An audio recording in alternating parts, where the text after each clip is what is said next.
Chao, chao. Voy al primer móvil del día con Alejandro Moreira. Alejandro, muy buenos días. Muy buenos días, Nacho. ¿Cómo estás? ¿Cómo se encuentran por allí ustedes? Muy bien, muy bien. La verdad que envidiándote en forma insana, porque el aroma de las librerías a mí me dan ganas de leer y me compraría un libro de cada cosa que después, por supuesto, no voy a leer. Claro, eso es lo que sucede, ¿no? Llegás acá y te tentás, porque estamos rodeados de libros. Hoy es el Día Internacional del Libro, fue declarado por la UNESCO hace ya como 30 años, un poquito más de 30 años, y obviamente teníamos que venir a una de las librerías emblema de la ciudad de Buenos Aires, la librería, porque es la primera de la ciudad, la primera en su historia en abrir, inclusive es anterior a que fuéramos a Argentina. Por eso vamos a hablar aquí en San Telmo, en Alsina al 500, con el propietario de esta librería, Miguel Ávila, la librería de Ávila, alguna vez llamada librería del colegio, porque estamos frente al Nacional Buenos Aires, y nos va a comentar un poquitito cómo viene la cosa y también charlar un poco sobre la pasión esta de los libros, ¿no? Que una vez que los compraste, después sí, hay que abrirlo en casa y hay que ver cómo cada uno maneja su... digamos, tiene su protocolo de lectura. Hay algunos, como yo, que decidimos leer uno y después leer otro. Hay otros que leen entre 4 o 5 libros al mismo tiempo, no sé cómo hacen. Pero bueno, Miguel, muchas gracias por recibirnos y charlemos un poquito, ¿no? ¿Cómo viene la cuestión? Estamos en una situación muy particular, estamos en esta pandemia que nos tiene atrapados y bueno, ¿cómo se maneja la cuestión en librería? Muy duro, muy duro. Yo soy presidente de CADEIN, la Cámara de Librerías Independientes de la República. Y bueno, tenemos el tendal de librerías que han tenido que cerrar. Nosotros, particularmente esta librería y las librerías del microcentro, son las más afectadas en este momento porque, por ejemplo, mi librería depende del 80% es del turismo nacional e internacional, que no hay. Claro. Y el 20% es los empleados públicos, que tampoco están. Entonces, realmente se nos hace muy difícil teniendo en cuenta lo que es la ciudad de Buenos Aires en cuanto a su relación con el libro, con las librerías. Es la ciudad que ostenta mayor cantidad de librerías del mundo, ¿eh? Yo digo siempre, Londres, París, Berlín, Madrid, Nueva York tienen que pedirle permiso a Buenos Aires en cuestión de la cantidad de librerías, ergo la cantidad de lectores que tenemos nosotros, lo cual es un elemento muy importante para tener en cuenta. Por eso no es casual que lo más antiguo que tenemos es una librería. Lo que nos ha quedado, nos ha quedado del Imperio Español, es una librería que se remonta a 1785, según los historiadores, donde aparecen los primeros libros acá en la Gran Aldea, mezclado con la bota de potro, con el facón, con las hierbas medicinales, ¿verdad? Con el charque. Bueno, ahí aparecen los primeros libros. Y como sabemos todos los amantes del libro, el libro es un agente invasor. El libro va creciendo, tomando espacio, a codazo. Eso lo sabemos en nuestras casas. Estamos teniendo libros arriba de la mesita de luz, adentro de la mesita de luz, abajo de la mesita de luz, abajo de la cama. Por cualquier lugar empiezan a aparecer libros. Entonces, acá pasó lo mismo. El libro desplazó las hierbas medicinales, desplazó el facón, la bota de potro, desplazó todo. Y ya comienzo, antes de mayo, ya es librería, ¿verdad? Tiene un hecho que para mí es lo más importante en su historia, más allá de que sea la más antigua o no. Bueno, el hecho más importante es que se sabe que los jóvenes de la época, allá a comienzos del siglo XIX, se reunían en esta esquinita. Los jóvenes de la época, ¿quiénes son los jóvenes de la época? Y los jóvenes de la época estamos hablando de Bernardo de Monteagudo, de Manuel Belgrano, de Paso, de Castelli, de Mariano Moreno. Se encontraban en esta esquinita, ¿por qué? Porque llegaban en forma media escondida cierto material, ciertos libros del pensamiento revolucionario de Francia, Montesquieu, Rousseau, ¿no? Y se armaban grandes polémicas acá, según dicen los historiadores, según dice Levene, se armaban varias polémicas que acá en la librería y después se prolongaban en un barcito muy de mala muerte que había en Diagonal acá, donde había unas polémicas a rajatabla que se armaban. O sea que la librería participó, humildemente digo esto, pero tuvo que ver con el nacimiento y con la formación de la patria. Por eso, para mí creo que es lo más importante de conservar, es lo más importante de todo. Nacho, te estamos escuchando, y estamos acá, ya estuviste recorriendo vos con la cámara de nuestro camarógrafo Hernán de Marco, haciendo un poquito un paneo de lo que encontrás acá en esta librería, pero bueno, es historia también, ¿no? Claro, por supuesto. Miguel, muchísimas gracias por abrirnos la puerta de tu casa, porque también es parte de tu casa. ¿Hay algún mantenimiento que debas tener exclusivo para con los libros? Y con esto me refiero un aire acondicionado prendido constantemente, si hay algún insecticida que tengas que tirar. ¿Qué cuidados para el mantenimiento de los libros? No, mira, sobre eso hay muchas teorías, pero lo importante, lo más peligroso que tiene el libro, digamos, el mayor enemigo es la polilla, claro, ¿verdad? Y en el caso de los libros encuadernados, las ratas. Las ratas, los roedores son feroces.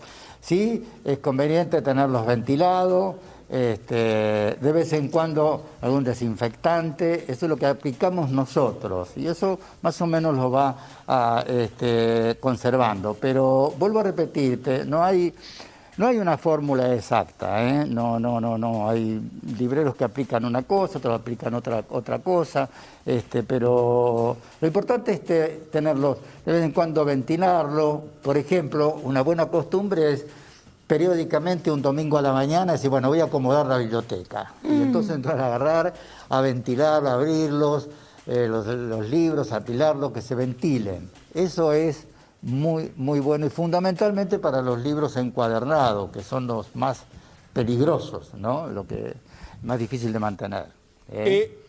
Miguel, ¿algún libro maldito que tengas? ¿Maldito? No, ¿por qué?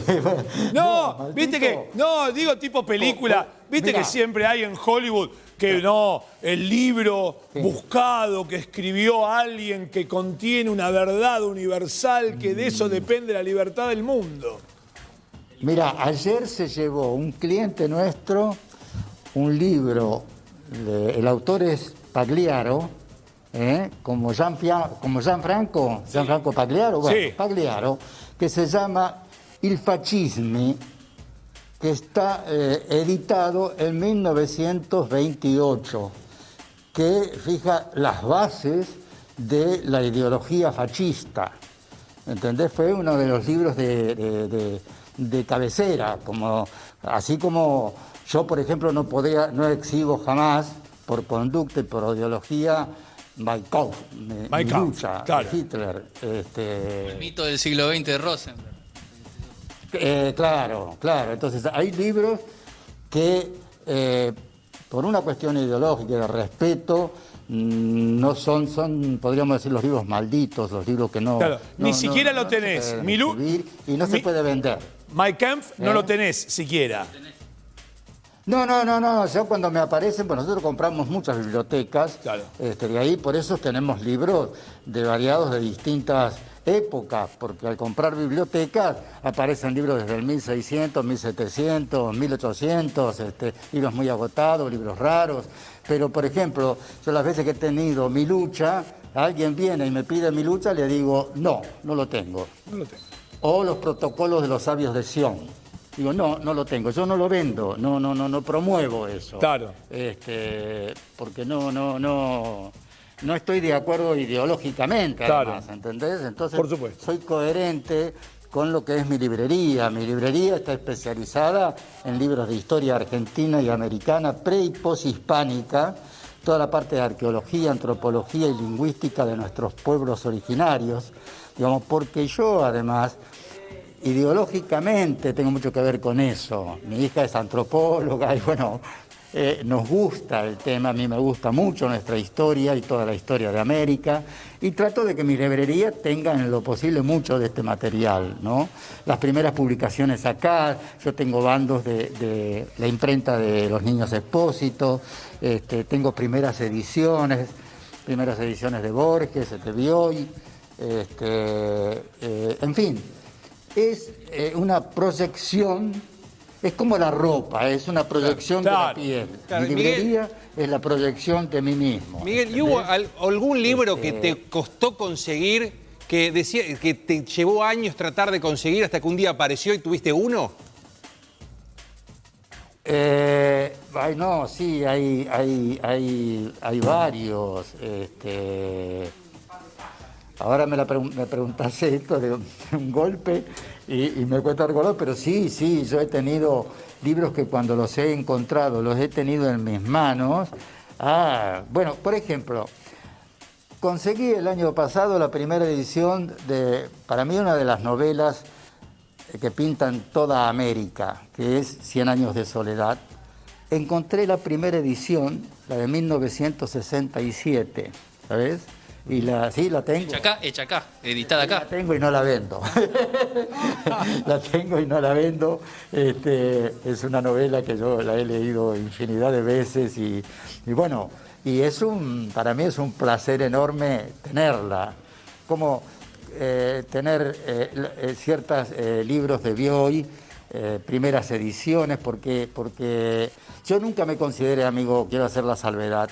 Bioy en sus memorias habla de mi entrañable y querido amigo Miguel, y yo nunca pude considerarme amigo de Bioy, porque para mí era un monstruo sagrado. Él tenía 50 y pico de años cuando nos conocimos y yo era un purrete de 20 y pico. Pero teníamos toda una relación de nos veíamos 3 veces por semana, íbamos a comer, era un hombre maravillosamente estupendo, Bioy, de una humildad, de una sencillez y una grandeza.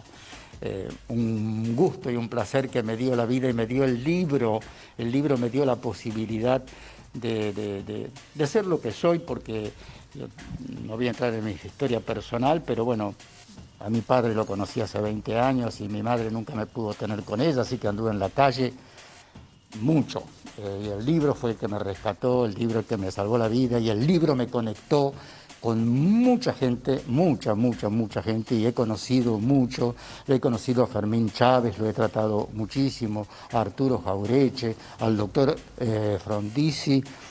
Cuando yo era cadete de una librería y le llevaba los libros a su casa, era un gran comprador de libros clásicos. Frondizi tenía una biblioteca estupenda. Y muchos personajes que a mí me ayudaron mucho en la vida y que fueron personajes después muy importantes en la historia de nuestro país. Y esto me lo arrimó el libro, me lo arrimó la librería, entonces ¿cómo no voy a estar agradecido y emocionarme cuando lo cuento, lo recuerdo? Cuando Bioy me lo trajo a Borges, a la librería, y me señala detrás de unas mesas y dice, está Borges. Y yo me arrimo.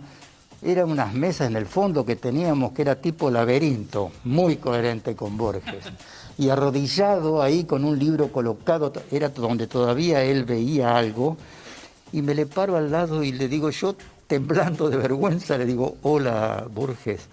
Y él me levanta así, la vista se puso todo colorado, rojo sangre, y se levanta y atrapa ese Bioy y lo mira, él me da la mano y Bioy le dice, sí, quédate tranquilo que ya nos vamos, porque se ve que lo conocía tanto que se daba cuenta que ya era demasiado para él.